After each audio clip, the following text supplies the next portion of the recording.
اشرفی stories کے دوستو السلام علیکم ورحمۃ اللہ۔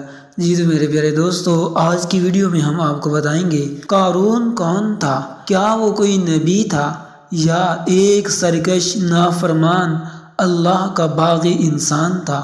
آج ہم اس ویڈیو میں قارون کی حقیقت پر اور اس کے خزانے پر پردہ اٹھائیں گے۔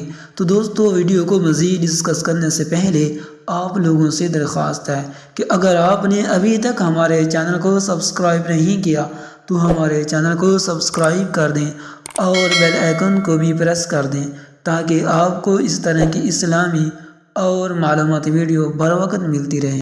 تو دوستو، حضرت موسیٰ علیہ السلام کی قوم میں ایک بہت دولت مند شخص تھا، اس کا نام قارون تھا۔ اس کے پاس اتنی دولت تھی کہ اس کے خزانوں کی چابیاں ایک بڑی جماعت اٹھاتی تھی۔ وہ شخص یعنی قارون دولت نہ خود پر خرچ کرتا تھا نہ ہی کسی غریب شخص پر، بس مال جمع کرتا رہتا تھا۔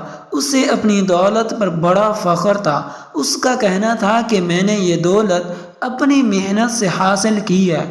لوگوں نے اسے بہت سمجھایا کہ تمام دنیا کے لوگوں کو دولت صرف اللہ تبارک و تعالی ہی عطا کرتا ہے، اس لیے تم اپنی دولت کو اللہ کی راہ میں خرچ کرو۔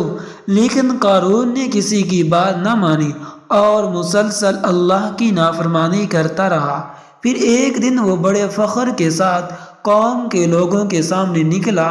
جو لوگ دنیا کے طالب تھے وہ اس کو دیکھ کر کہنے لگے، کاش ہمیں بھی قارون کے جتنی دولت ملتی، یہ کتنا خوش نصیب ہے۔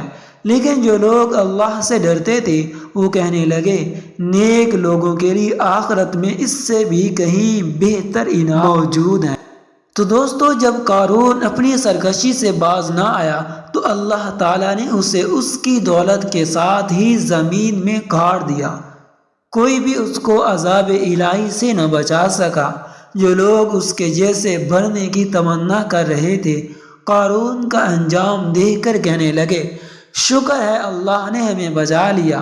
اگر ہمیں بھی قارون کے جتنی دولت ملتی اور ہم بھی سرکش اور گمراہ ہو جاتے تو اللہ ہمیں بھی زمین میں دھنسا دیتا۔ تو پیارے دوستو، ہمیں کبھی بھی کسی سے حرص نہیں کرنی چاہیے۔ اللہ نے ہمیں جو کچھ عطا کیا ہے اس پر اترانا نہیں چاہیے، بلکہ اللہ کا شکر ادا کرنا چاہیے۔ کسی کو حقیر اور کمتر نہیں سمجھنا چاہیے۔ تو پیارے دوستو، اللہ نے جتنا دیا اسی پر شکر ادا کرنا چاہیے اور اللہ سے اتنی ہی طلب کرنی چاہیے جتنی ہم سمیٹ سکتے ہیں یا جتنا ہم اسے قبول کر سکتے ہیں۔ تو پیارے دوستو، اگر یہ مختصر سی ویڈیو آپ کو پسند آئے تو لائک کر دیں اور ایک چھوٹا سا کمنٹ کر دیں، اور اگر آپ نے ابھی تک ہمارے چینل کو سبسکرائب نہیں کیا تو ہمارے چینل کو سبسکرائب کر دیں اور بیل آئیکن کو بھی پریس کر دیں تاکہ آپ کو اس طرح کی اسلامی اور معلوماتی ویڈیو بر وقت مل سکے۔